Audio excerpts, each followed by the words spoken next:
Sadaqallahul Azim wa ballagha rasuluhun nabiyul habibul karim wa nahnu ala ma qala rabbuna wa khaliquna wa razikuna minasyahidin wa syakirin walhamdulillahi rabbil alamin.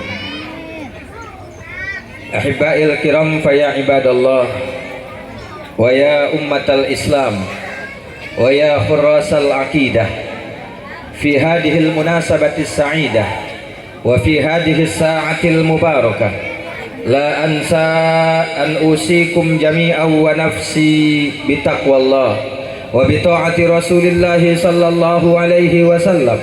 Fa nas'alullaha subhanahu wa ta'ala ay yaj'ala jam'ana hada jam'an maghfuran marhuman mubaraka amin. Wa yaj'al tafarruqana min ba'dihi tafarruqan ma'suma. Allahumma anfa'na bima 'allamtana wa 'allimna ma yanfa'una rabbi zidna ilma warzuqna fahma wa atinal hikmah. Allahumma barik lana fi majlisina hadha birahmatika ya arhamar rahimin walhamdulillahi rabbil alamin. Taqabbalallahu minna wa minkum fataqabbal ya karim. Hadratal mukarramin wal muhtaramin, kepada yang sama kita cintai, kita hormati, kita muliakan, serta selalu kita doakan segenap para alimil ulama, para masyayikh, para kiai, para ajengan, para asatid wal asatidah, para qari wal hujjaj, sesepuh bini sepuh, tokoh pemuka agama, tokoh masyarakat, ketua DKM, ketua majlis-majlis taklim, ketua majlis-majlis zikir, yang tentunya tidak bisa saya sebutkan satu persatu namanya, namun fa insyaallah tidak mengurangi rasa ta'dim, takrim, ajri serta kecintaan saya kepada beliau-beliau semua.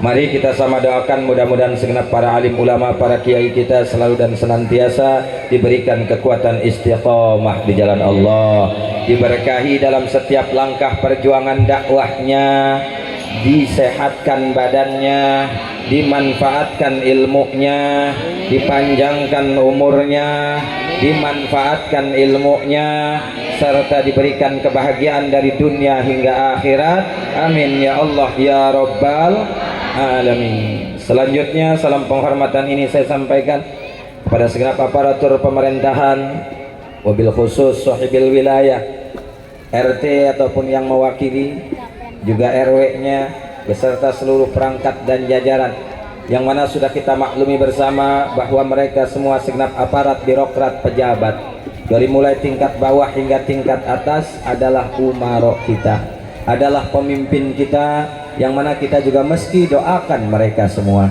Mudah-mudahan segenap aparat, birokrat, pejabat kita selalu dan senantiasa beriman dan bertakwa kepada Allah, sehingga mereka bisa tampil sebagai pemimpin-pemimpin yang amanah, pemimpin-pemimpin yang adil, pemimpin-pemimpin yang selalu cinta dan sayang terhadap negeri dan rakyatnya. Amin ya Allah ya Rabbal alamin. Secara istimewa salam penghormatan ini saya sampaikan kepada jajaran panitia penyelenggara daripada pengajian akbar Persatuan Majlis Taklim sewilayah Kepuren Residen, masuknya kabupaten apa kota ini? Kota Serang, Provinsi Banten. Yang alhamdulillah tadi sudah kita dengarkan penjelasan melalui sambutannya, semangat girohnya melebihi laki-laki. Alhamdulillah. Kita doakan mudah-mudahan semua majlis-majlis taklim yang tergabung di dalam PMTKR ini selalu dan senantiasa diberkahi oleh Allah Subhanahu wa taala. Setiap langkah perjuangan ngajinya mendapatkan ridho Allah Subhanahu wa taala, menjalani hidup di alam dunia yang hanya sesaat ini dengan penuh taat serta taat terhadap aturan syariat Nabi Muhammad sallallahu alaihi wasallam, dan meninggal dalam keadaan membawa iman dan Islam secara husnul khotimah. Amin ya Allah ya Rabbal alamin. Akhirnya Salam penghormatan ini saya sampaikan kepada segenap kaum bapak, kaum ibu, para undangan, para tamu, para pemuda, para pemudi, santriawan, santriawati, mahasiswa, mahasiswi, karyawan, karyawati, adik-adik sekalian. Terkhusus rekan ikhwan seperjuangan dari Komando Api, para advokat yang selama ini berjibaku bahu membahu dalam pembelajaran urusan tatanan hukum negara Kesatuan Republik Indonesia secara konstitusi, juga tim-tim hadroh yang kebanyakan daripada para pejuang-pejuang Islam, para generasi penerus penyambung lidah Nabi Muhammad Sallallahu Alaihi Wasallam.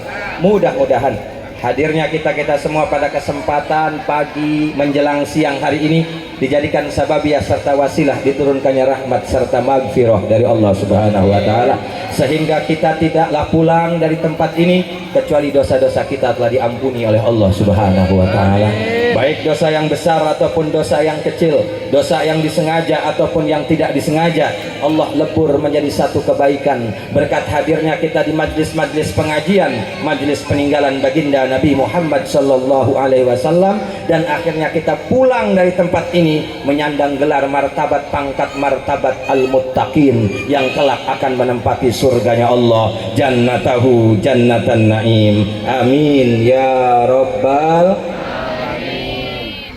Bu, panas, masih kuat. Jam setengah 11. Biasanya sampai jam berapa ngaji? Hah? Asar? Ya Allah. Bu, sengaja ibu-ibu duluan yang saya panggil karena yang punya hajatnya ibu-ibu ini. Bapak-bapaknya mendorong doang. Ada berapa biji paling itu bapak-bapaknya? Bu, pengen masuk surga?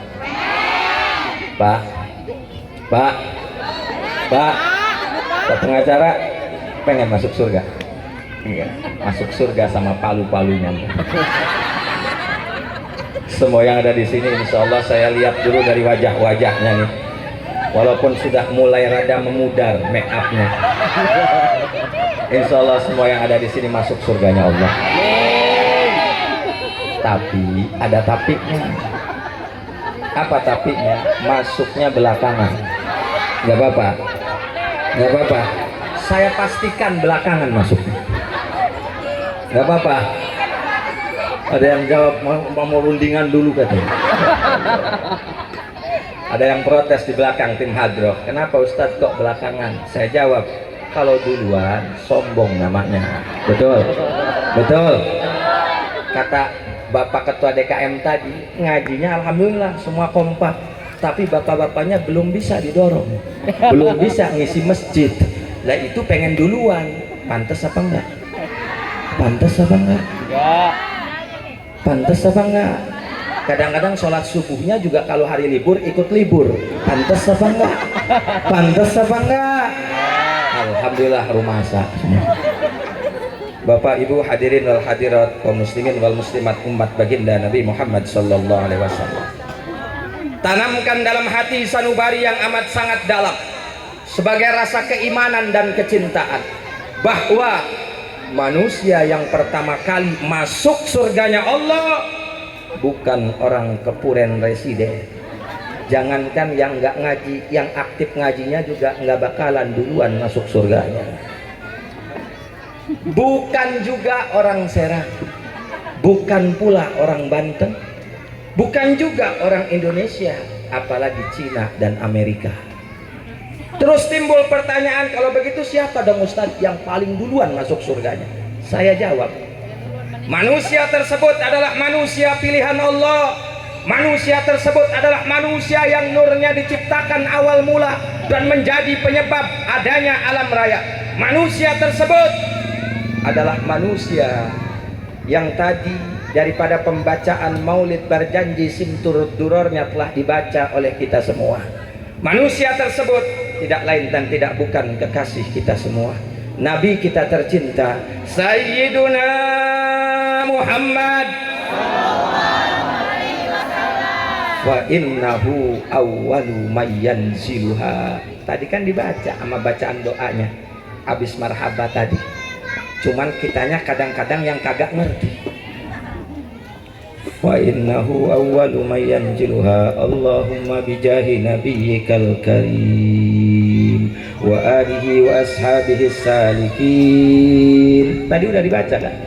Maka apa artinya fa innahu awwalu man yanjiluha? Maka sesungguhnya Nabi Muhammadlah adalah awal manusia yang akan masuk surganya Allah. Insya Allah yang ada di sini semua masuk surga di belakang Nabi Muhammad. Yang amin 10-an doang pas ngomong di belakang. Kayak orang nggak terima masuk surga di belakang Nabi. Buktinya tadi amin, yang amin 10-an doang. Saya ngomongkan tadi insya Allah yang ada di sini masuk surga di belakang Nabi. Yang aminnya 10. Amin. Yang lain pengen ngeduluin Nabi berarti. Ya Allah.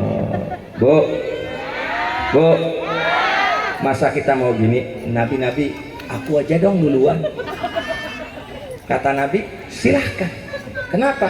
Karena memang ya Nabi kita tercinta Sayyiduna Muhammad sallallahu alaihi wasallam, semenjak beliau hidup sampai hendak wafat dicabut nyawanya oleh malaikat Azrail alaihissalam, apa yang beliau khawatirkan hanya satu, keselamatan kita selaku umatnya, kebahagiaan kita selaku umatnya. Yang Nabi khawatirkan bukan anak keturunannya, yang Nabi khawatirkan bukan keluarga anak dan istrinya, tapi yang Nabi khawatirkan selalu kita, salim ummati, salim ummati. Betul? Kalau Nabi yakin, Nabi, aku ini orang Kepuren residen, dulu ngaji sambil baca sholawat paling aktif, nggak pernah libur. Tapi nggak tahu itu gara-garanya ada dua sebab atau lain sebab. Kalau ada dua sebab itu biasanya kan banyak para mubalik mengatakan ibu-ibu tuh ramenya kenapa sih? Kadang-kadang ngajinya ngaji merpati sama ngaji simpati. Tahu merpati, burung merpati? Ini biasa buat bapak-bapak. Ngaji merpati itu burung merpati lagi terbang tinggi pun tatkala ngelihat jagung pasti dia turun. Kalau ngaji simpati, tatkala punya seragam baru, perhiasan baru, make up baru, aktif di pengajian. Mau apa? Mau pamer, pengen yang lihat.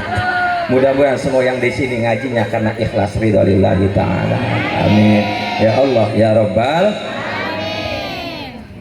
Jadi Nabi Muhammad yang pertama kali masuk surganya Allah. Yang di sini semua masuk surga di belakang Nabi Muhammad. Amin. Amin. Ya Rabbal alamin. Terus. Benar. Nggak panas. Masih betah. Masih semangat. Yakin. Sampai jam berapa? Asar. Ya Allah. Suaminya udah pada disiapin sarapannya atau belum sebelum berangkat ke sini? Benar. Air termosnya udah diiniin belum? Benar. Saya punya majlis taklim setiap hari Rabu, Bu. Rutin, itu khusus Rabu pagi ibu-ibu. Kalau malam bapak-bapak sama ibu-ibu sama anak-anaknya di masjid. Setiap saya masuk jam 9. Kenapa saya ambil jam 9? Supaya rumahnya beres dulu. Kenapa? Karena percuma ibu-ibu ngaji, kalau bangun tidur suaminya mau ngopi, termosnya nggak ada, ngajinya nol besar. Betul? Betul? Benar, udah beres sama yang punya suami rumahnya. Yakin? Pulang gak bakalan dimarahin. Benar? Alhamdulillah. Sampai asar nih? Sampai asar nih? Allah. Saya belum makan dari pagi ini soalnya. Walaupun disediain makan, saya nggak bakal makan. Nanti saya makannya maghrib. Ya Allah. Ma'asyiral hadirin wal hadirat rahimakumullah. Ba'da salam, setelah kita bacakan daripada basmalah, hamdalah, salawat beserta salam, maka yang selanjutnya sebagaimana yang kita maklumi bersama bahwa kumpulnya kita pada kesempatan siang hari ini tidak lain dan tidak bukan hanya untuk satu tujuan, yaitu mengharapkan ridhonya Allah Subhanahu wa Ta'ala, Sang Maha Pencipta alam. Betul? Yaitu dengan cara kita semua berkumpulnya untuk daripada menambah kefaidahan hidup dengan ilmu agama yang telah diwariskan oleh baginda Nabi Muhammad sallallahu alaihi wasallam. Saya bacakan dulu temanya supaya kita ini mah bahasanya jangan ngaji sekedar motivasi aja, ngajinya sama ibu ustadahnya nanti. Ini hitung-hitung ngaji bulanan itu hitung-hitung handphone. Dicas aja, saya tugasnya ngasih motivasi supaya lebih semangat lagi ngaji unggal apa mingguan apa bulanan? Mingguannya lebih semangat lagi. Nah, jadi di sini hadirin wal hadirat rahimakumullah. Di bulanan ada panitianya. Panitia ngambil temanya apa? Ilmu dapat dan silaturahmi tambah erat. Udah dapat belum ilmunya? Belum. Kue udah ya? Kue mudah gitu. Udah. Jadi terkait dengan tema ini mudah-mudahan tidak keluar daripada muqtadal hal atau tema yang saya bacakan tadi dalam muqaddimah, satu ayat Al-Quranul Karim, satu hadis dan satu makalah ulama. Jadi 3 ini yang ingin saya sampaikan, karena maklum walaupun saya di sini dihadiri oleh 2 pengacara kondang, tetap aja di dalam hidup ini pasti akan mendapatkan pro dan kontra. Apalagi kata tadi ibu pimpinan penasihat kita, di dalam dunia perjuangan itu kawan dan lawan itu banyakkan lawan. Bisa aja kan yang nggak suka, oh yang isinya itu tuh. Karena saya ini kalau yang nggak tahu tinggal ketik YouTube aja nantinya keluarnya penceramah radikal. Ibu tahu radikal? Ibu tahu radikal nggak? Ya Allah, kalau sekarang nggak, saya nggak radikal. Radikalnya malam sama istri saya, itu radikal. Ya Allah. Jadi Bu, di dalam Al-Qur'anul Karim faqala ta'ala, Allah Subhanahu wa taala perintahkan kepada kita semua. Faqala ta'ala wa'tasimu bihablillah jami'an wa la tafarraqu. Yang artinya berpegang teguhlah kalian semua wahai umat Islam. Berpegang teguh dengan persatuan yang kuat. Bihablillah dilandaskan dengan tali agama Allah, atau dalam tafsir dijelaskan bidinil Islam, dengan aturan agama Islam. Jami'an semuanya, wala tafarraqu, jangan pernah kita bercerai-berai. Kira-kira jelas? Jelas gak? Ngerti gak? Ada hubungannya enggak nih sama tema? Ada. Ini ilmu sekaligus mempererat silaturahminya. Kenapa Pak Bu? Allah perintahkan wa'tasimu bihablillah, untuk kita bersatu, berkumpul.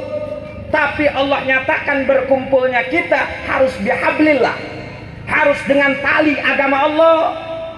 Karena kalau asal berkumpul aja, cebong juga bisa berkumpul Bu. Apalagi musim hujan, kodok bisa kumpul. Apalagi nih, ini kepresiden kan masih banyak tanah kosong, kena hujan nih, kodok malam kakuk bersatu dia juga. Betul. Akur apa akur? Maka persatuan yang gimana yang Allah perintahkan, silaturahmi yang bagaimana yang Allah perintahkan, dan harus dipererat, tidak boleh bercerai-berai. Maka jawabannya perkumpulan pengajian yang sudah bergabung dalam PMTKR ini tidak boleh bercerai-berai. Ini sudah sesuai dengan bihablillah, dengan tali agama Allah. Karena kalau asal berkumpul Pak Bu, mohon maaf, Revala itu sebelah sini apa sebelah sana? Tahu Revala? Nggak ada yang kenal. Pak Jumadi tahu kayaknya. Revala itu tempat ngumpul juga Bu. Ibu-ibunya banyak, bapaknya banyak, tapi dalamannya joget-jogetan kumpulnya. Saya mau tanya, kumpulan seperti itu diperintah oleh Allah apa dilarang oleh Allah? Diperintah apa dilarang? Benar. Jadi ibu-ibu ini orang Kepuren, awasin bapak-bapaknya. Kalau pulangnya agak telat, takut mampir di Revala, di depan Persada Banten tuh tempatnya. Saya berapa kali debat sama wali kotanya, sama kasat pol PP-nya, sama kapolresnya, sampai saiki didelengaken baik. Ya Allah, perkumpulan seperti ini Pak Bu. Jadi jangan asal berkumpul. Silaturahmi secara bahasa Bu, Pak, pertemuan antar dua orang itu sudah termasuk silaturahmi secara bahasa. Kalau secara bahasa ini, kalau kita kuliah ini secara etimologinya. Untung saya nggak kuliah, saya dapat dengar-dengar doang. Kalau secara pondok pesantren, lugotan secara bahasa. Arti silaturahmi adalah bertemunya dua orang. Ini silaturahmi sudah. Makanya jangan sampai disalahartikan hanya dengan secara bahasa, karena silaturahmi ada juga secara syariat Nabi Muhammad, secara ajaran Islam, yang supaya silaturahmi kita itu dapat pahala, yang supaya silaturahmi kita itu berbuahkan faidah, berbuahkan ilmu yang bermanfaat, saudara. Amin. Ini secara syariat. Kalau secara bahasa, silaturahmi itu orang COD aja silaturahmi maksudnya. Suka belanja online. Cot, silaturahmi. Ibu-ibu suka arisan ketemu sebulan sekali, silaturahmi. Tapi belum tentu mengandung faidah, apalagi mengambil ilmunya Nabi Muhammad. Betul. Tapi kalau udah dibahasakannya PMTKR, ini silaturahmi yang sah menurut daripada aturan anjuran baginda Nabi Muhammad sallallahu alaihi wasallam. Kenapa? Karena dapat ilmu, silaturahminya makin erat.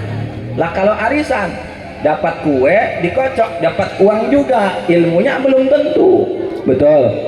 Apalagi kalau silaturahminya ke diskotik, jadinya bukan silaturahmi, party namanya. Betul.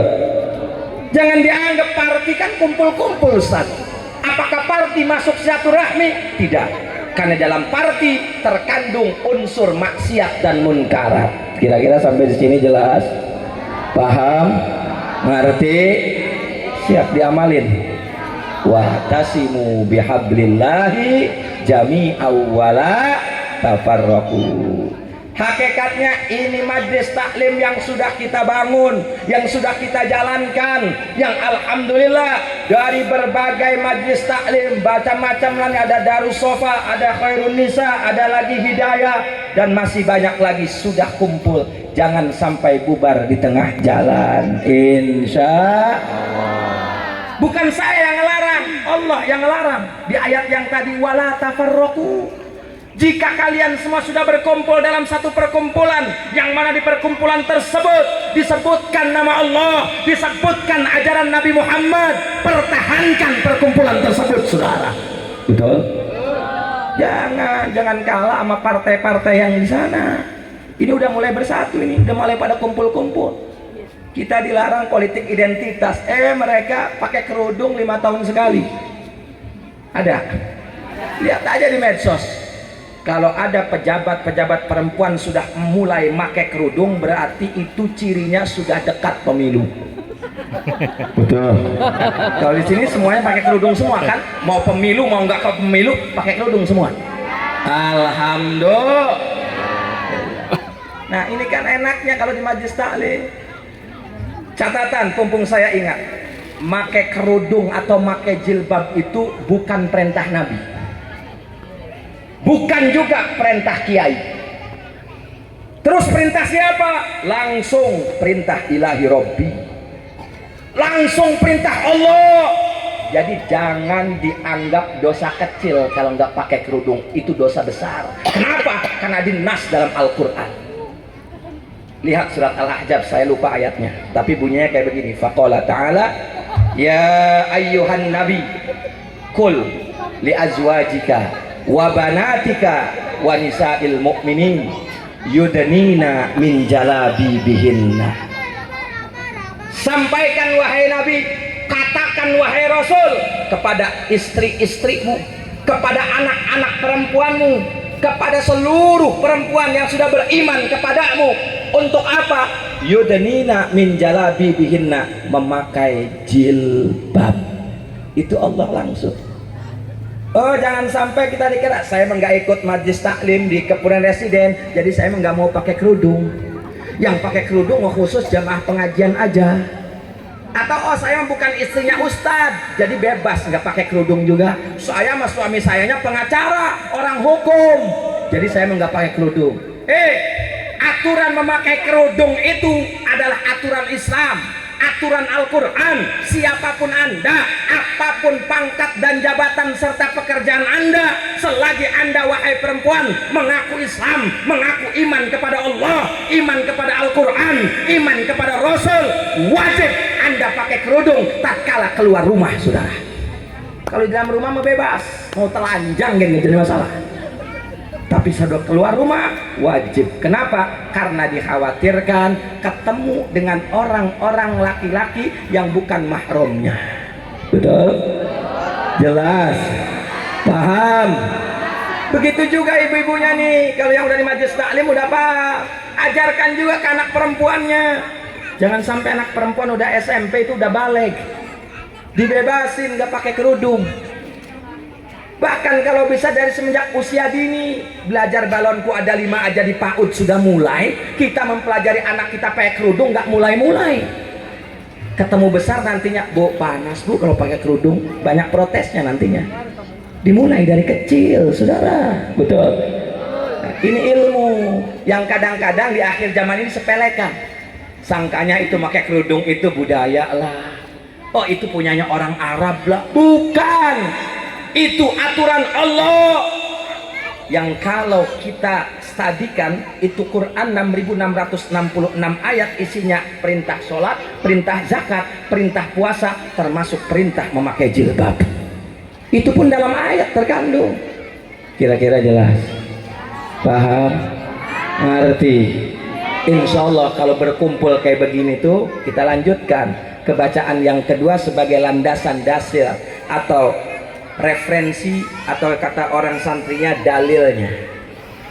Manfaatnya Allah segera menurunkan pertolongannya untuk kita semua. Khususnya Allah limpahkan taufik hidayah kepada kita semua, sehingga kalau kita sudah rajin masuk majlis taklim, telinga kitanya terbuka lebar, akal kitanya cerdas, hati kitanya bersih. Jadi tatkala diterangkan dalam pengajian, oh ternyata pakai kerudung itu wajib ya kalau kita keluar rumah, dicerna oleh akal, dijawab dengan ilmu, masukkan ke dalam hati, amalkan sampai mati. Itu semua berat Bu, makanya saya ngebahas kerudung aja deh. Yang lain itu lebih berat daripada kerudung. Kalau kerudung aja berat, yang lain lebih berat.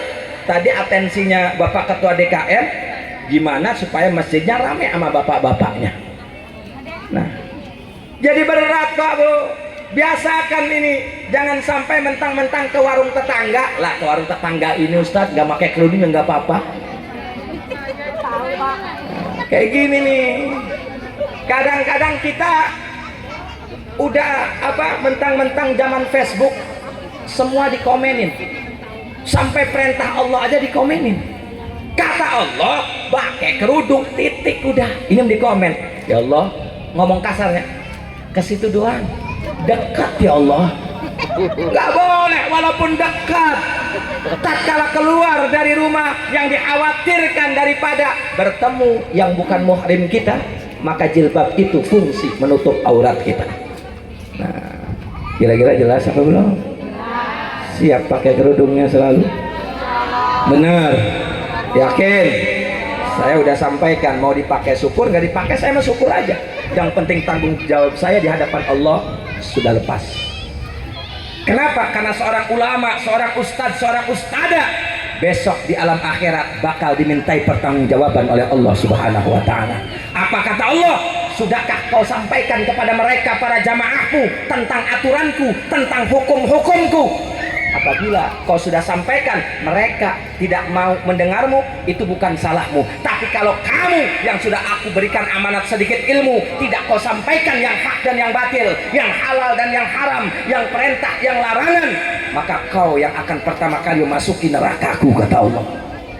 Nah jadi situ, saya mah dimanapun, jangankan masih wilayah Kota Serang, saya pernah dulu di Manado, di Lampung. Manado itu Bapak kawasan yang mayoritas non muslimnya paling banyak. Saya sampaikan udah kayak gini aja. Diundang lagi syukur, enggak diundang lebih syukur saya. Lebih banyak waktu saya sama keluarga saya. Keluarga saya juga perlu didikan ilmu. Saya mau ngajarin orang aja, anak istri saya juga harus diajar. Betul betul. Nah maka di sini satu, manfaatnya. Insya Allah kalau barang-barang kayak begini udah bersatu, satu ilmu itu akan Allah bantu dengan kekuasaan Allah melalui taufik dan hidayahnya. Kita semua bisa mencerna secara akal, memasukkan ke dalam hati, diamalkan hingga kita sampai mati. Salah satu bentuk logikanya nih, kalau lagi barang-barang kayak, kalau ngajinya duaan doang kan nggak enak antara suami sama istri modelnya. Kalau duaan kayak gini jadinya kontrol sosial yang lainnya. Ada nih besok nggak pakai kerudung, kamu nggak ingat ngaji kemarin kan katanya ngaji pakai kerudung tuh aja. Oh iya ya, saya lupa. Balik akhirnya kan. Jadi kontrol sosial semua yang ada di sini. Jadi besok ada yang kerudung, kamu nggak pakai kerudung tuh aja. Jadi begitu. Kira-kira jelas apa jelas? Maka kata Nabi dalam hadisnya apa? Alaikum bil jamaah fa inna yadallah ma'al jamaah. Teruslah kalian mempertahankan jamaah, khususnya dalam pengajian. Kenapa? Inna yadallah, sesungguhnya pertolongan Allah itu ada beserta jamaah. Yang nggak paham jadi paham. Kan bisa nanya, dulit-dulit gitu, nerangin apa sih itu? Nerangin kerudung. Emang kenapa dengan kerudungnya? Nggak mesti seragam Pak Bu, nggak mesti seragam kalau mau ngaji aja. Kalau di rumah nggak seragam ya nggak apa-apa. Bila perlu anduk juga bisa pakai kerudung, anduk. Yang penting ketutup. Kenapa? Karena di dalam fikih menyatakan wa auratul mar'ati fis sholati jami'u badaniha illal wajha wal kaffain. Auratnya perempuan ketika sholat semua badannya kecuali dua, yaitu wajah dan telapak tangan. Bagaimana kalau di luar sholat? Kalau di luar sholat jami'u badaniha termasuk sautiha, suaranya pun aurat. Bayangkan aurat. Makanya kita aneh tatkala ada seorang akhwat, seorang umat Islam memakai cadar, banyak yang nyinyir, ada ninja lewat katanya kan. Ini saya ngalami 2017-2016. Mending yang ngomong orang awam, kiai yang ngomong, kan goblok. Akhirnya Allah langsung yang jawab. Allah jawab pakai corona, semua akhirnya pakai cadar. Bener-bener masker kan. Akhirnya cowok juga cadaran akhirnya. Bekas apa? Bekas menghina syariat aturan Allah. Makanya jangan. Ya kadang-kadang ini kita ini ngomong, jangan cadar. Itu cadar bagus. Kenapa? Di luar sholat perempuan itu memang semuanya aurat. Makanya para istri-istri Nabi terdahulu yang terlihat hanya matanya saja. Cuman kita di madhab Imam Syafi'i diperbolehkan, yang penting ukurannya patokannya tadi di dalam sholat jami'u badaniha illal wajah wal kaffain. Kita minimalnya kayak pakai mukena aja nih, kayak begini kan udah nih pas. Nggak pakai cadar nggak apa-apa, pakai cadar lebih bagus. Nah, cuman urusan cadar mah itu masih ikhtilaf ummah, masih ikhtilaf para ulama. Tapi kalau jilbab itu sudah sepakat. Nggak ada orang ngaku muslimah, ngaku perempuan muslim, tapi dia enggan pakai kerudung alias rambutnya keluar kemana-mana. Kenapa? Karena satu rambut saja terlihat oleh laki-laki yang lain. Walaupun kita sholatnya nggak pernah ketinggalan, walaupun ditambah tahajud dan duha, walaupun puasa Senin Kamis plus Ramadan, itu amalnya nggak bakalan nyampe ke Allah Subhanahu wa Ta'ala. Terhalang oleh satu rambut yang dilihat oleh laki-laki yang lain. Berarti kalau begitu bahaya apa enggak? Bahaya apa enggak? Kita sholat capek-capek nggak diterima sama Allah, rugi apa enggak? Pengen diterima sholatnya, tutup auratnya. Insya sebenarnya kayak begini ini nggak boleh sebenarnya. Hukum asal nggak boleh. Laki-laki sama perempuan menyatukan nggak boleh. Berhubung apa? Ada dua yang membolehkan, tatkala ngaji dan tatkala berobat, itu boleh. Makanya dokter tatkala nggak ada sama sekali dokter perempuan, ibu-ibu ada yang sakit dibawa ke dokter laki-laki, itu diperbolehkan. Si dokter laki-laki saling berpandangan dengan si pasien perempuannya. Begitupun tatkala ngaji. Tatkala ngaji berbagi daripada umat ilmunya Nabi Muhammad, itu diperbolehkan benar. Tapi bagusnya jemaah perempuan yang ngajarnya juga perempuan gitu, itu lebih bagus ya. Kira-kira sampai di sini jelas. Nah, maka yang terakhir, yang ketiga, segitu aja udah pada cerdas ini, kan motivasi doang. Setelah Quran sudah, wa'tasimu, hadis juga sudah, alaikum bil jamaah. Yang ketiga makolahnya ulama. Saya ambil makolah daripada seorang ulama yang juga waliullah. Beliau adalah seorang ulama yang bergelar Sayyidul Hijaz, yang dilahirkan di kampung Tanara, desa Tanara, kecamatan Tanara, Kabupaten Serang, Provinsi Banten. Siapa namanya? Syekh Nawawi Tanara. Dalam kitabnya yang populer bukan hanya di Indonesia sampai ke pelosok dunia, kitab Qomet Tughyan, syarah daripada Suqbil Iman.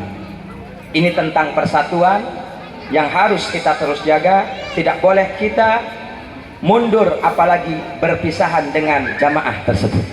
Faqalan nadim, amsik habibi ma alaihi jamaah wahkum bi'adalin wan hama huwa ma'samu wa'mur bima'rufin wa anta a'inhumu jiddan ala birrin fataqwa tukromu.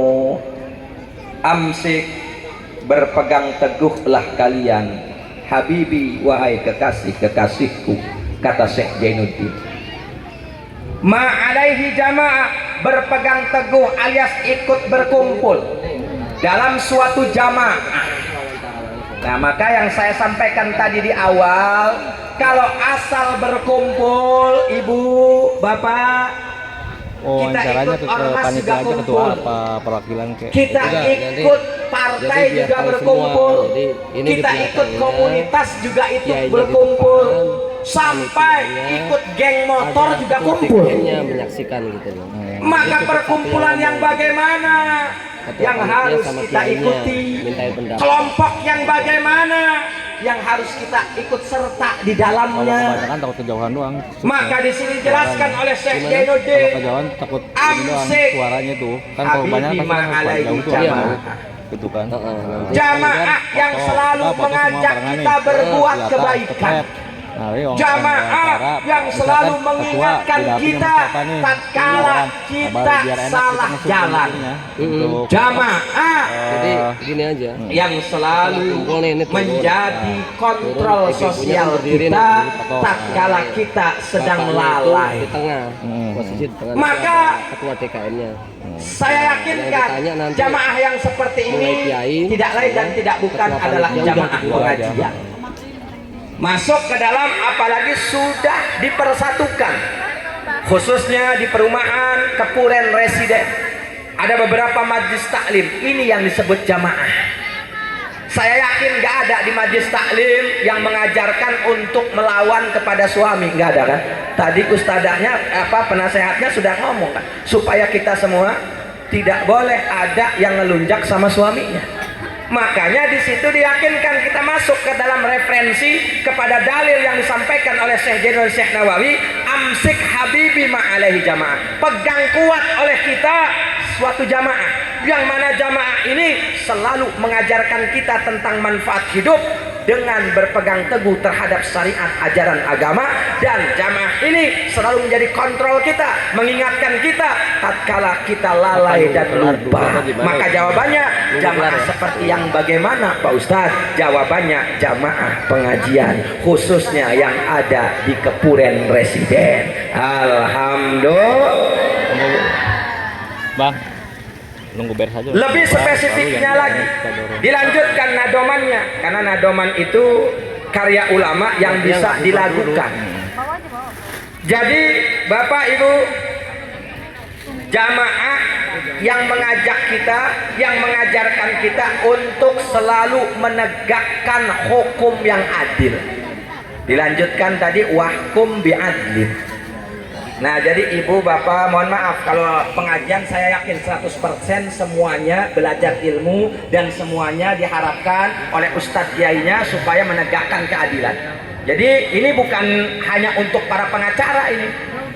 Kita umat Islam semuanya dituntut untuk berbuat adil, saudara. Bukan hanya hakim, bukan hanya pemerintah, tapi individu-individu kita, termasuk yang laki-laki ataupun perempuan, Allah yang menyatakan untuk semua berbuat adil. innallaha ya'muru bil adli wal ihsan wa ita idil qurba wa yanha 'anil fahsya'i wal munkari wal baghi. Ini kalau kaum laki-laki pada apal, karena setiap khutbah Jumat di akhir khutbah pasti dibacakan oleh khotibnya. Jadi ini Bu Pak, jadi awas nih kalau yang sudah ngaji, sudah rajin, apalagi yang sudah bisa make upan sama pakai seragamnya, harus bisa seragam sholatnya juga. Seragam daleman yang di sini bukan pakaian dalam, tapi kolbu kita, hati kita. Hati kita juga suruh apa? Harus seragam. Seragam dalam artian apa? Bisa menyesuaikan di setiap keadaan dengan terus istiqomah memakai aturan Nabi Muhammad SAW. Walaupun kita lagi sehat, yang namanya sholat tetap wajib. Apalagi kalau kita lagi sehat, walaupun lagi sakit, yang namanya sholat itu wajib. Kenapa Pak Bu? Mohon maaf, adil itu lawannya dolim. Dolim itu maknanya menganiaya. Kita semua yang hadir di sini, kalau meninggalkan sholat itu hakikatnya kita tidak adil. Hakikatnya kita menganiaya diri kita sendiri. Menganiaya. Kenapa? Karena kita sudah mengakui sendiri. Kita sudah yakin dengan Allah sebagai Tuhan kita. Kita sudah iman dengan Nabi Muhammad. Dan Allah serta Nabi Muhammad memerintahkan kita sholat. Tiba-tiba kitanya yang meninggalkan, kitanya yang melalaikan. Berarti kita telah mendolimi diri kita sendiri. Jadi di sini Bu Pak, saya berharap dari seragam-seragam ini dalam kalbunya setara dan sejajar, yaitu kaum perempuan yang tadi sudah disampaikan dalam mukaddimah. Kita mempunyai seorang nabi yang terakhir, yaitu Nabi Muhammad, yang mengangkat daripada harkat martabat kaum perempuan dengan ajaran yang telah diberikan oleh Allah Subhanahu wa taala. Maka di sini Bapak Ibu, saya ambil kutipan riwayat kisah Sahabiyah. Sahabiyah itu adalah sahabat perempuannya Nabi. Jadi kalau sahabat itu ada dua, ada laki-laki, ada perempuan. Sama dengan wali. Wali itu adalah wali laki-laki, ada wali perempuan, waliullah itu. Nah, Sahabiyah ini ngajinya rajin. Jadi perempuan ini hidup di zaman Nabi, dia rajin ngaji, nggak pernah ketinggalan. Sholat 5 waktu tepat waktu, tidak pernah ketinggalan. Puasa Ramadan nggak pernah batal, bahkan ditambah Senin Kemis sebagai sunnah. Juga ini si perempuan Pak Bu, sholat duha dan tahajudnya tidak pernah ketinggalan. Baca Qur'annya rajin, sholawatnya juga tidak pernah ketinggalan. Akhirnya apa? Tetangganya ini bertanya kepada dia. Tapi di samping dia rajin sholat, rajin ngaji, rajin sedekah, rajin segala macam tatanan ibadah, dia lisannya tidak bisa setara dengan sholatnya, tidak bisa setara dengan pakaiannya. Lisannya hampir setiap hari tidak luput menyakiti hati tetangganya. Akhirnya apa?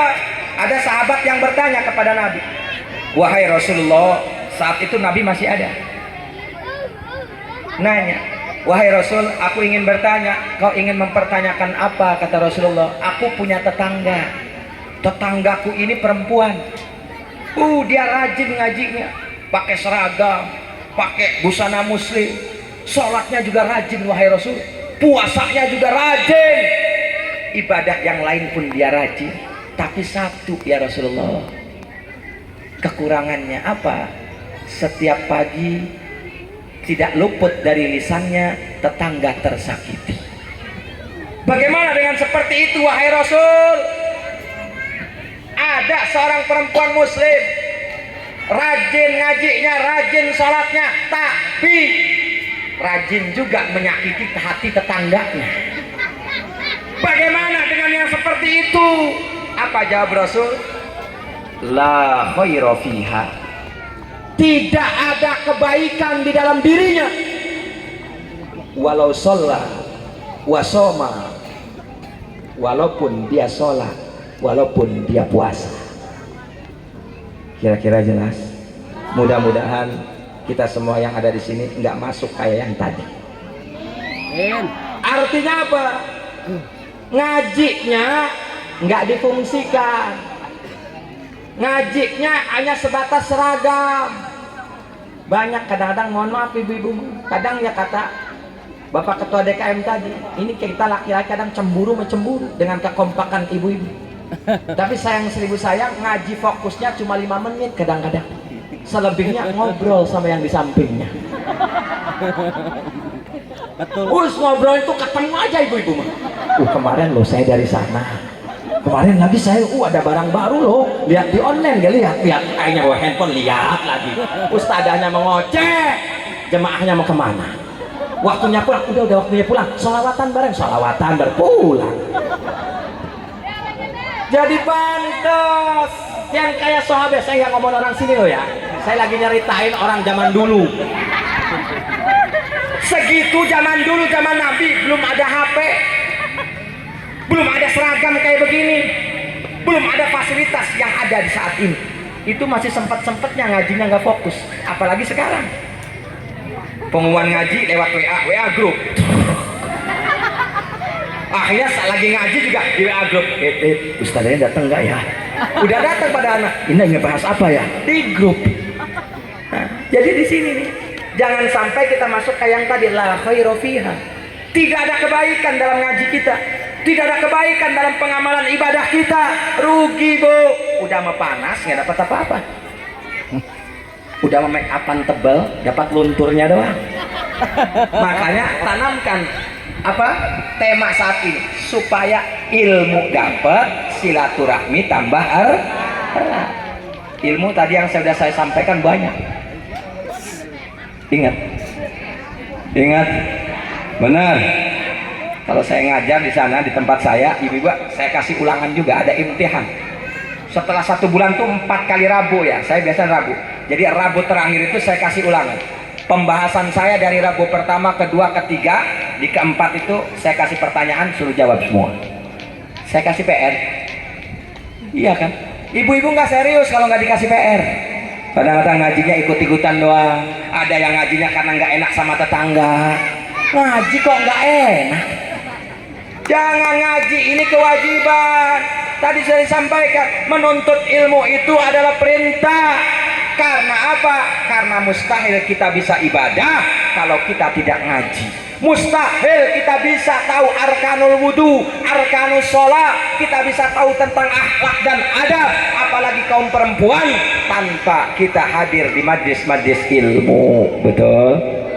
Nah, maka wahkum bi'adli, ngajinya juga harus bisa diamalkan. Saya sepakat tadi dengan Ibu Ustadzah Ketua Dewan Penasehat. Nah, jangan sampai kalau melawan kepada suami, Bu, itu haram mutlak, memang betul. Akan tetapi ibu-ibu bisa. Nih, saya kasih kuncinya. Saya pokoknya hanya menyaring tadi dari sambutan-sambutan para ketua-ketua. Jadi kita berkewajiban, Bu. Kewajiban kita kepada suami itu mengingatkan. Kalau suami kita kepada kita memerintahkan. Nah, awas nih. Suami kepada istri memerintahkan, sifatnya perintah. Tapi kalau istri ke suami mengingatkan. Jadi posisinya perintah dengan mengingatkan ini beda jauh. Jadi ibu mah sekali aja cukup. Tapi kalau suami ibu harus berkali-kali. Namanya perintah. Jadi ibu, tatkala subuh, saya yakin kebanyakan hasil survei dari Sabang sampai Merauke di garis khatulistiwa Indonesia, yang rata-rata bangun duluan di pagi hari itu ibu-ibu. Benar? Berarti survei saya nggak salah ya? Nah, di situ kesempatan ibu-ibu untuk menambah pahala. Ingatkan suami kita, bangunkan dengan lembut, dengan halus. Pak, udah pagi, Pak. Lembut dulu, karena kalam itu ada 4. Ibda'i, tolabi, ingkari, summatal ingkari. Lembut, tegas, keras, kerasan. Jelas? Nah, bisikin dulu. Pak, subuh Pak, sholat. Ibu memang enggak berkewajiban merintah Bapak, tapi kewajiban sholat itu adalah kewajiban untuk kita semua Pak. Bapak enggak iri kalau nanti ibu masuk surga, bapaknya ke neraka, gituin. Enggak mau bangun juga. Abuya Sayyid Al-Maliki mengatakan, tatkala ada yang nanya jamaahnya, wahai Abuya, bagaimana caranya kalau kita membangunkan keluarga kita di saat adzan subuh berkumandang? Apa Abuya memberikan daripada testimoni ataupun memberikan percontohan? Bangunkanlah keluargamu, anak dan istrimu, bagaikan engkau membangunkan orang yang dalam sedang kebakaran rumahnya. Saya mau tanya, ibu tatkala tahu rumahnya kebakaran, ngebangunin suami ibu gimana kan? Pak, bangun, rumahnya kebakar. Kayak gitu apa kayak gini? Bangun Pak, kebakaran. Yang satu apa yang dua caranya? Yang satu apa yang dua? Benar. Yakin? Nah, kalau mau dendam ke suaminya pakai yang kedua. Ini perkataan Said Maliki. Saya tadi dimarahin sama bapak. Tunggu lo besok. Besok ini kesempatan gua para istri mengingatkan suami. Saya akan pakai kawalnya Said Abuya Al-Maliki Al-Hasani. Yang mana kata Said Abuya, kalau kita membangunkan keluarga kita saat adzan subuh berkumandang, itu bagaikan kita membangunkan orang yang dalam keadaan rumahnya terbakar. Pak, bangun Pak, gitu. Nggak apa-apa itu, nggak ngelunjak gitu Mabo. Justru kita itu sayang kepada suami kita. Bentuk rasa sayang itu dalam Islam nggak selalu lembut. Kadang juga kita butuh kasar, kadang juga kita butuh tegas, bahkan kadang juga butuh keras. Semuanya itu selagi sesuai penempatannya, tidak ada yang melanggar hukum. Bisa tanya langsung nanti habis pengajian ini kepada para SH yang ada di sini. Kadang-kadang kan di Indonesia digeneralisir setiap kekerasan itu kejahatan. Saya nggak sepakat.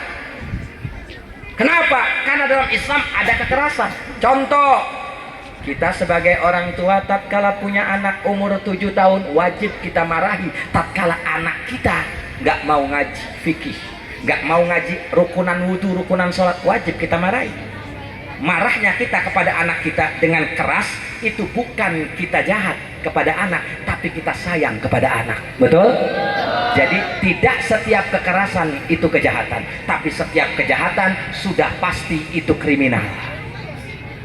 Yang kedua, bukti di Islam ini mengajarkan kekerasan. Ketika kita punya anak umur 10 tahun diperintah sholat tidak mau, maka wajib pukul bitisnya, pukul kakinya. Kalau nggak dipukul, kita orang tuanya yang berdosa. Kecuali anaknya udah mau sholat dipukul, ibunya yang dosa. Orang anak sudah mau sholat dipukul. Barang ditanya, bu kenapa saya kan udah sholat, kenapa ibu pukul? Ibu lagi jengkel sama ayahmu. Sama ayahmu nggak berani, sama kamu aja. Kamu juga anak tak salah ibu. Kira-kira jelas? Jelas. Paham? Ngerti? Wahkum bi'adlin. Jangan sampai juga kita ngaji nggak manfaat. Apalagi ngajinya udah kayak ibu-ibu kayak gini. Ulama salaf dulu berkata, ta'allam fi waqtil kibar kan naksi alal ma.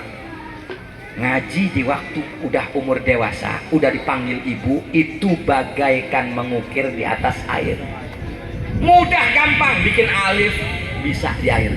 Tapi ta'allam fi waqtis sigor kan naksi alal hajar. Belajar di waktu kecil bagaikan mengukir di atas batu. Betul? Oh. Enaknya kayak begini. Kalau udah jadi ibu-ibu paham? Paham. Pulang dari sini nggak paham lagi. Saya wajarkan kenapa? Bagaikan mengukir di atas air. Di sini paham, ntar di rumah nggak tahu paham nggak lagi.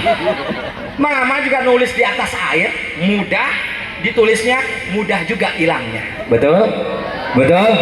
Maka di sini Pak Bu, yang saya ingin tegaskan lagi, kalau kita sudah masuk majlis taklim, tolong jaga akhlak dan adab, terutama kepada suami kita. Kita taat kepada suami kita selagi suami kita taat kepada Allah dan Rasulnya.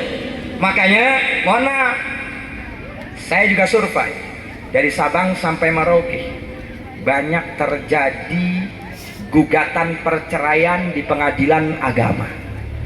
itu dikarenakan, mohon maaf, bukan karena faktor agama murni. Jarang ada ibu-ibu kalau ditanya, Bu, kenapa ibu gugat cerai suami ibu? Nggak ada yang jawab, Ustaz, orang suami saya udah susah diingetinnya.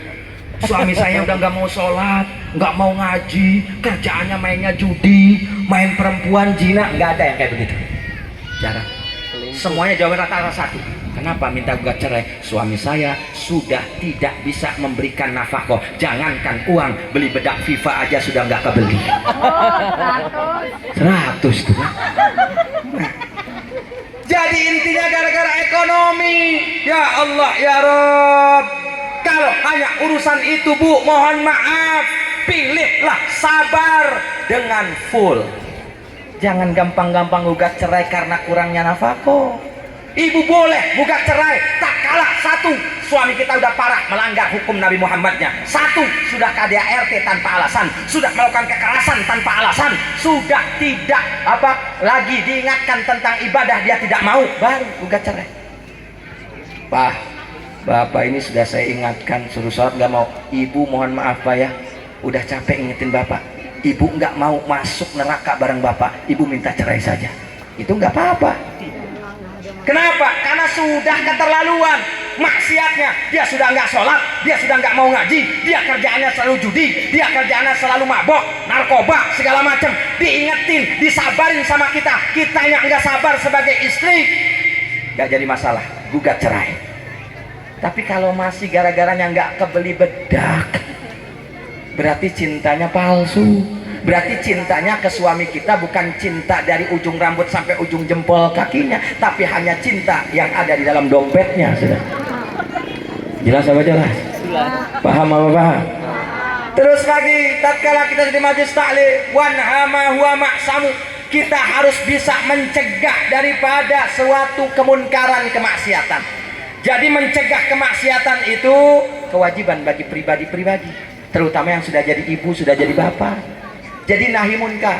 Kalau dulu mungkin ibu pernah dengar ada ormas yang kerjaannya kayak begitu, hisbah, amar ma'ruf nahi munkar, ngegulungin tempat-tempat judi, tempat-tempat dongdot.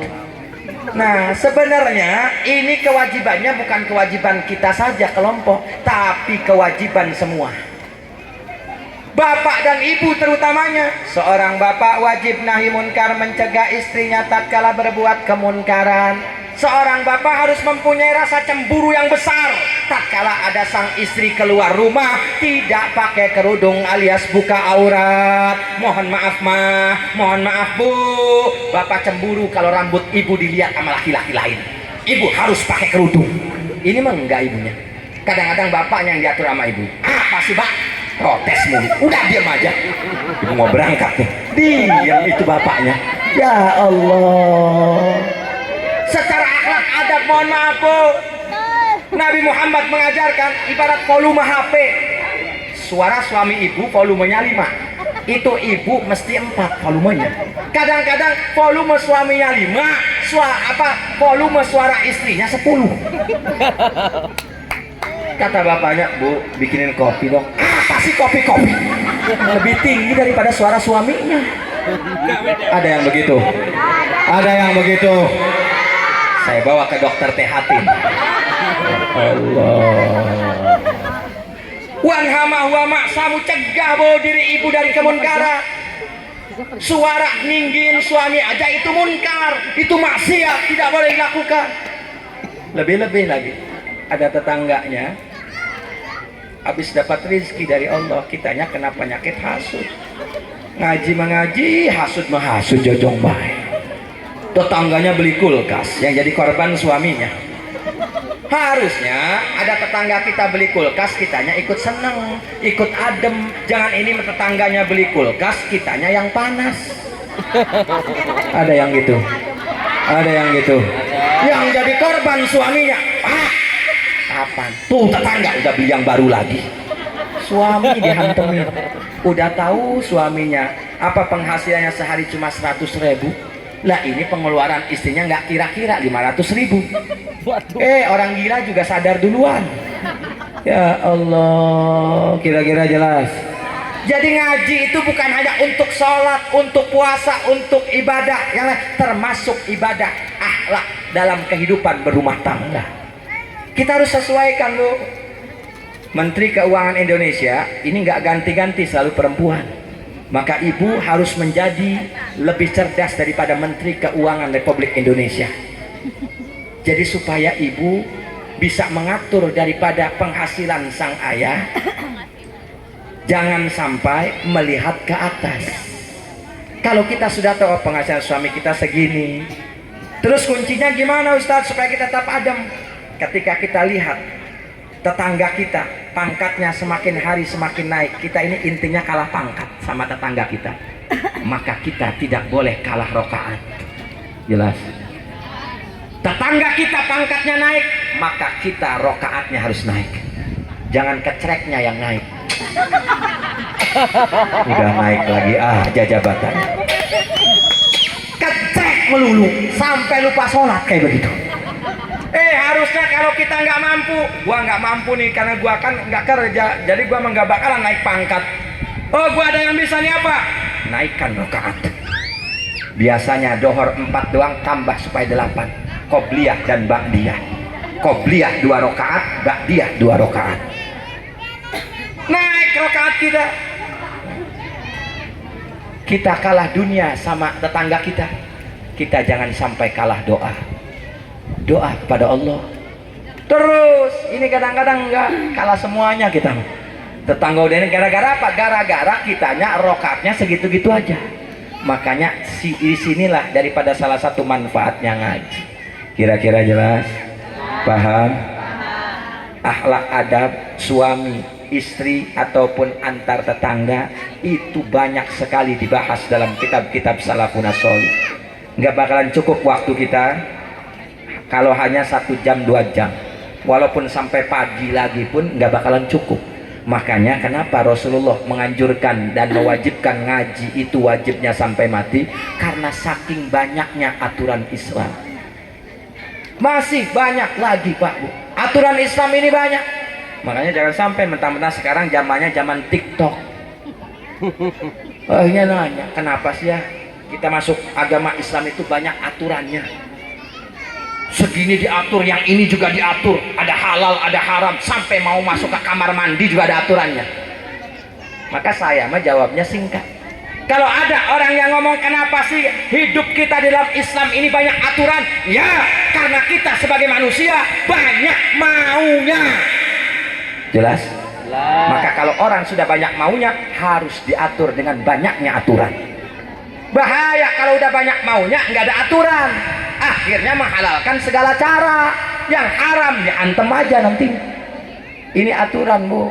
Jadi kalau bisa dibahasakan kasar, Islam ini agama paling cerewet.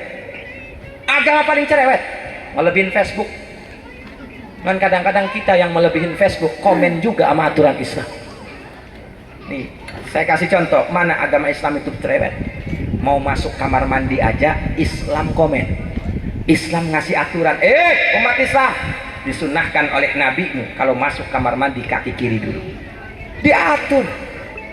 Tatkala keluar kaki tengah, kaki kanan, harus dengan doa juga. Diatur dari mulai kamar mandi, dari mulai semenjak bangun tidur sampai tidur lagi, diatur kita itu. Ngan kitanya kadang-kadang yang nggak tahu aturan.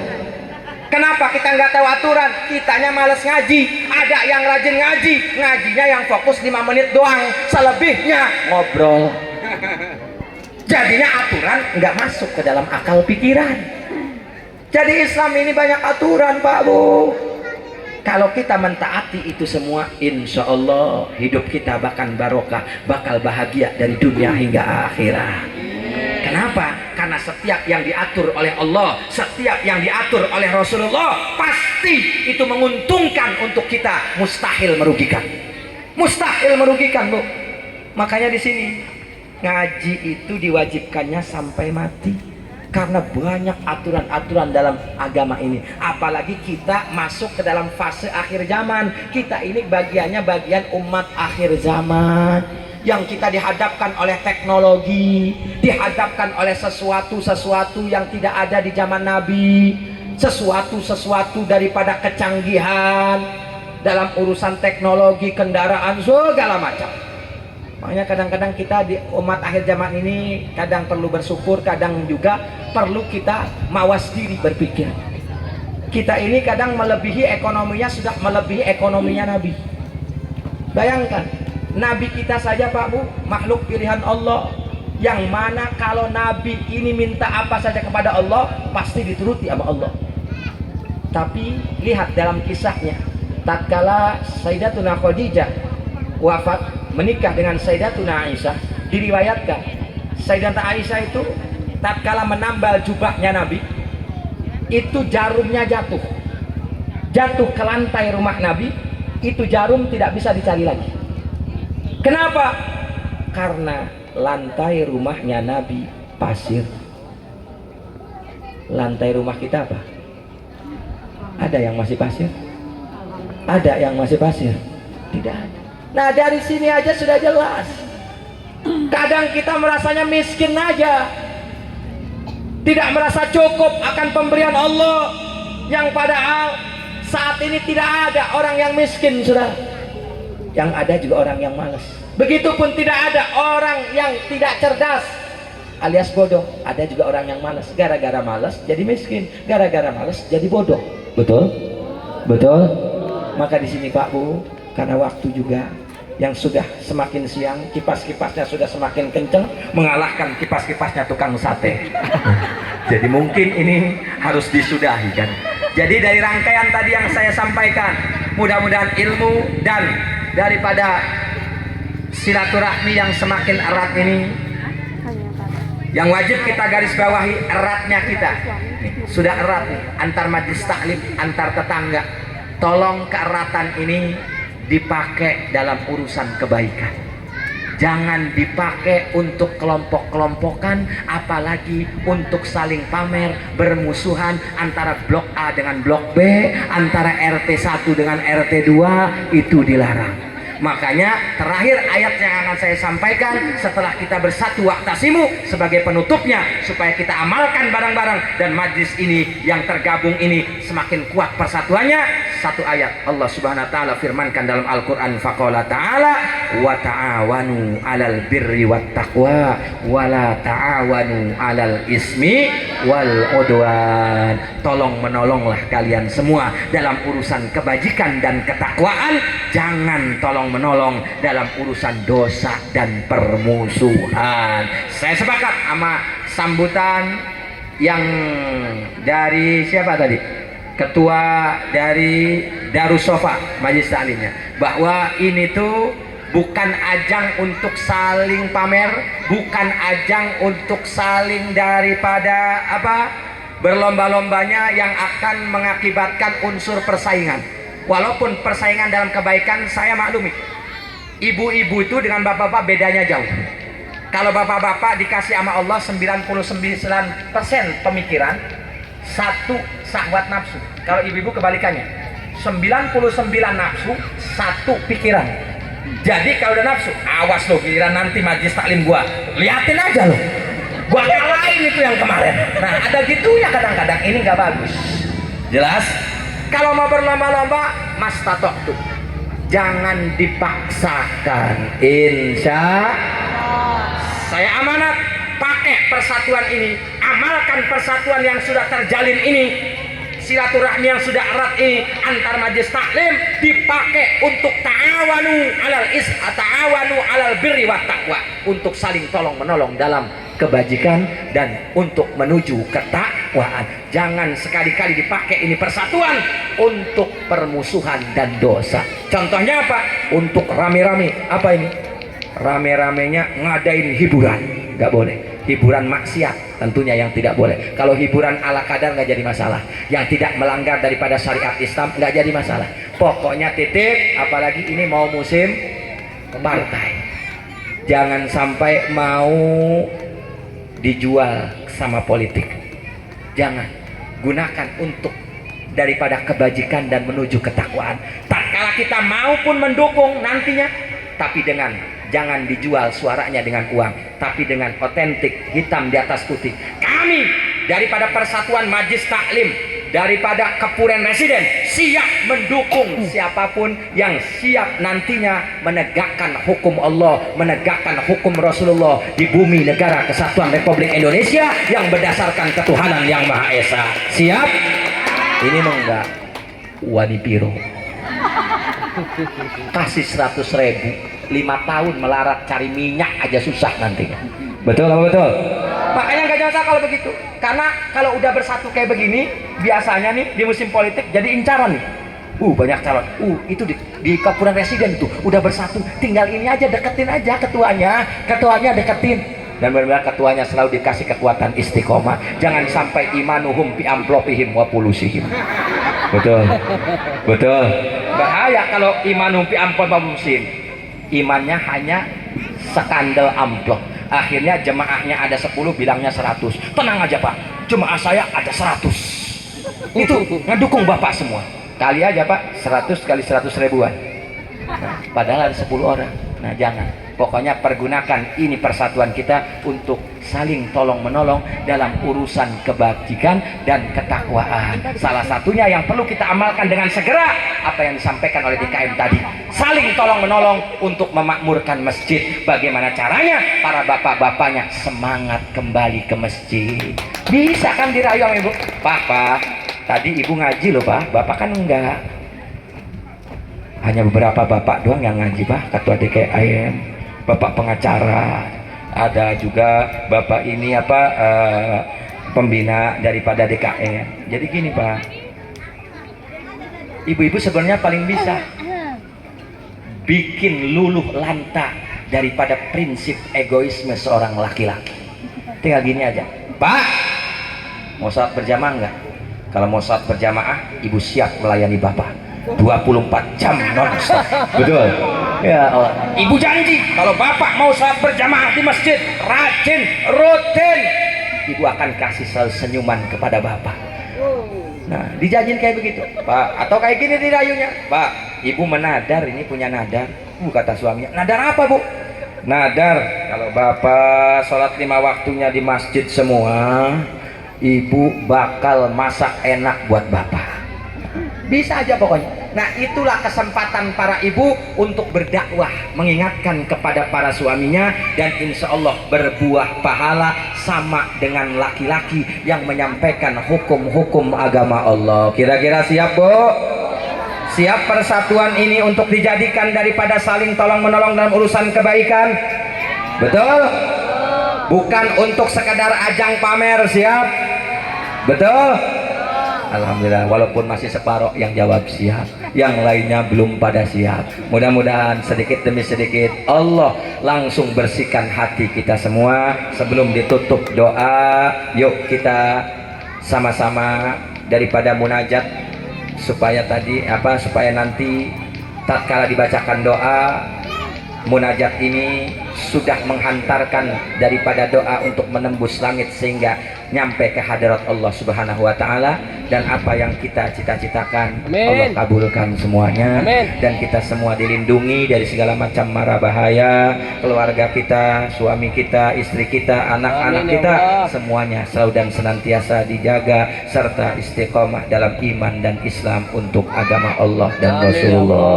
Ini munajat dengan menyebut memanggil nama Al-Mustafa, nama Nabi Muhammad, yang mana wasilah untuk semesta alam ini sehingga Allah mendengarkan doa kita semua. Siap semua baca munajat? Bacakan, ikuti saya setelah